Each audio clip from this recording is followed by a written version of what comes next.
Aux États-Unis, la dernière sortie de Mark Zuckerberg fait couler beaucoup d'encre. Le fondateur de Meta a donné une interview au podcasteur Joe Rogan. Il a annoncé la fin de sa politique d'inclusion au sein de son groupe et plaidé pour insuffler plus d'énergie masculine dans le monde. Une volte-face pro-Trump jugée très opportuniste. Explication avec Pierre-Michel Carniel. Meta poursuit sa métamorphose. Au micro de ce commentateur de sport de combat et fervent partisan de Donald Trump, Mark Zuckerberg dit vouloir réhabiliter le masculinisme dans la culture de son groupe. Je pense qu'aujourd'hui, la culture d'entreprise est plutôt culturellement émasculée. Mais je pense qu'avoir une culture plus masculine qui célèbre l'agressivité mérite d'exister. Le PDG continue son virage, physique d'abord. Nouvelle coupe de cheveux, mais aussi pratique d'arts martiaux qu'il partage sur les réseaux. De quoi rompre avec son image de geek discret qui faisait partie de son identité au lancement de Facebook il y a 20 ans. Aujourd'hui, cette masculinité revendiquée impacte directement le groupe Meta.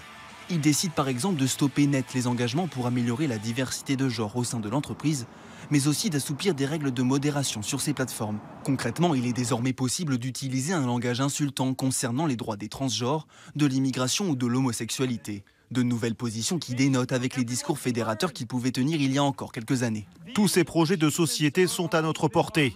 Rassemblons-nous pour qu'ensemble on construise un monde où chacun a un rôle. Faisons de grandes choses, pas que pour créer du progrès, mais aussi du sens. Un tournant libertarien avec lequel il souhaite s'aligner sur le clan Musk-Trump et l'extrême droite américaine. Il est clair qu'il y a un effet Trump sur Meta. Je pense que certains dîners que Mark Zuckerberg a eus avec Donald Trump ont pu changer ses positions. Depuis l'élection de Donald Trump en novembre, Mark Zuckerberg a multiplié les gestes en sa faveur. Il a notamment fait un don d'1 million de dollars pour financer la cérémonie d'investiture du 20 janvier et nommé des soutiens du président républicain à des postes clés au sein de Meta. Le plus extrême, je dirais, c'était pendant l'administration Biden, lorsqu'ils essayaient de déployer le programme de vaccination. Et en général, je suis plutôt favorable au déploiement des vaccins. Je pense qu'en fin de compte, les vaccins apportent plus de bienfaits que d'inconvénients. Mais je crois que, pendant qu'ils essayaient de pousser ce programme, ils ont aussi essayé de censurer quiconque s'y opposait, d'une certaine manière. Et ils nous ont mis une pression énorme pour supprimer des choses qui, honnêtement, étaient vraies. Vraiment.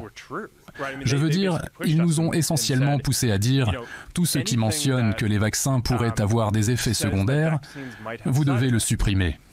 Et j'étais juste là, comme « eh bien, on ne va pas faire ça. Clairement, on ne va pas faire ça. » Je veux dire, c'est indiscutablement vrai. Qui vous disait de supprimer ces choses? C'était en rapport avec les effets secondaires des vaccins.